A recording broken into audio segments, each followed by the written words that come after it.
तो प्रारब्ध भोगण्यासाठीच हा देह आलेला आहे आणि त्या देहाचं प्रारब्ध संपलं की तो देह इथं पडून जाणार आहे. कारण स्वभावता ह्या देहाला काय सांगितले, स्वभावता 6 नाश सांगितल्यात. जायती, अस्ति, वर्धती, विप्रीन्मती, अपक्षयती आणि विनश्यती. तो काय आहे, जन्म घेतो, त्यानंतर त्याच्यामध्ये तो त्याचं अस्तित्व आहे. समजा मी इथं बसलोय, ह्यातनं आत्मतत्व बाजू गेल्यानंतर तुम्ही इथं ठेवणार आहे का त्याला? फार तर फार आमच्या गावापर्यंत पोहोचवायची व्यवस्था करा आणि तिथनं त्याची विल्हेवाट लावली जाईल. पण त्याच्यामध्ये त्याचं काय आहे आत्मतत्व म्हणून याचं अस्तित्व आपल्याला समजते. त्यानंतर काय सांगितलंय, वर्धते, त्याच्यामध्ये वाढ होते.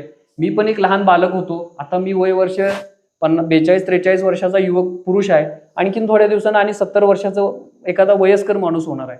म्हणजे काय व्हायला, त्याच्यामध्ये वाढ व्हायला लागली. त्यानंतर विप्रींमध्ये बदल होतोय.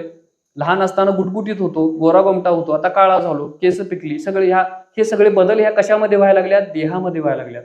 त्यानंतर काय, अपक्षयती, म्हणजे त्याच्यामध्ये क्षय होतो, म्हणजे जसजसं ते वाढत जातं आणि त्याची आयु मर्यादा प्रमाण तो काय होते, कालांतरानं त्याच्यामध्ये म्हातारपण यायला चालू होतं आणि एक दिवशी तो विनश्यती, मरून जातो.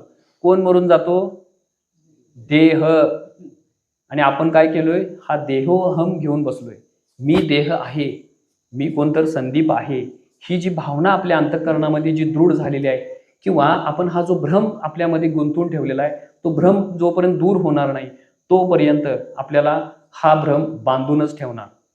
तैसा देह अहंकार नाथिला, समूळ जयाचा नाशिला, तोची परमात्मा संचला आधीच आहे.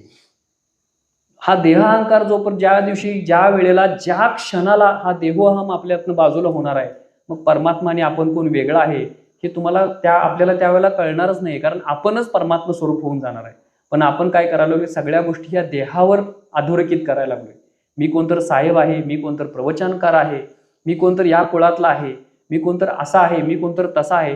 ह्या सामान्य गोष्टीमध्ये हा देह, हा जीव काय व्हायला लागलाय, गुरफटायला लागलाय आणि अधोगतीला चाललाय. ऊर्ध्वगतीला जायचीच त्याचा मार्गच नाही आहे. मग काय होतंय, त्याच्या पुढे गेलं की ती ममता येते. मी देह म्हणल्यावर ज्या वेळेला लहान आहे त्यावेळेला ही माझी आई, ही माझे बाबा, ही माझी घरातली मंडळी, चुलते, काका. मोठमोठं जसं मोठं होत जाईल तसं ही माझी मित्रमंडळी. त्याच्या पुढे गेलं की ही माझी बायको, त्याच्या पुढं ही माझी मुलं. मी आणि माझं ह्यामध्ये हा जीव काय करतोय, परत गुंतत परत अधोगतीलाच जातो.